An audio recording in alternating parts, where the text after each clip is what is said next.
Today we're going to be looking at running the discrepancy processing. Discrepancy processing gives you an opportunity to verify how the ad ran in the newspaper. AdMax will typically bill the customer based on how the ad is entered in order entry. If the ad was changed for some reason in Layout-8000 or ClassPag pagination, then the discrepancy check would report that and give you an opportunity to go back and make the same correction in order entry before billing the customer. To begin, we're going to select the AR pull-down menu. Then we're going to go down to Procedures, and then we're going to select Discrepancy Processing. The publication date will default to the next publication date based on the last time you posted your ads. So we're just going to press enter on that because we want the next publication date. The mark ads as run, we want to say yes to this. This is going to tell AdMax that we have actually verified the ads and they're okay to process. And always produce a report. We're going to say no to this. That way, if everything is okay, we don't get a report that just says everything's okay. You'll notice that once I filled in my criteria at the bottom of the screen, the top list changed, so it only showed only those publications that had ads scheduled for that date.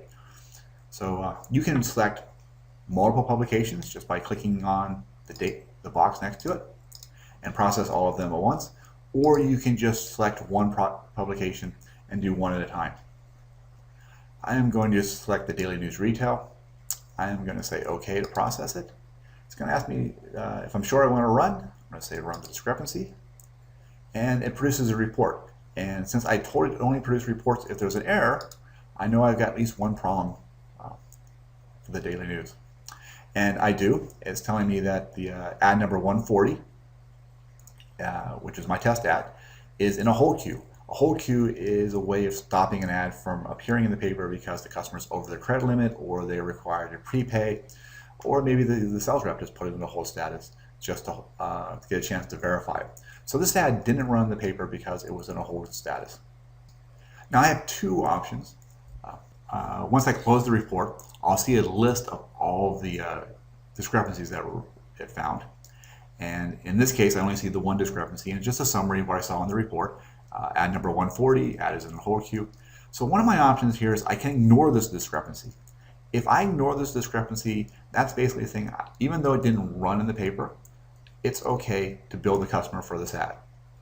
Because when I ignore discrepancies, whatever is in order entry will be what we bill the customer for. The other alternative is I can just press escape, go back and find the ad, release the ad from the hold queue, or delete the ad out of order entry, make the correction in the order entry system so that it matches what we got back from Layout-8000 or SCS ClassPag pagination, and then go back and rerun the discrepancy process. So for this example, I'm just going to say ignore discrepancy. And since there was no other products to process, the discrepancy processing returned back to the menu. So I'm ready to continue to the next step, which would be ad posting.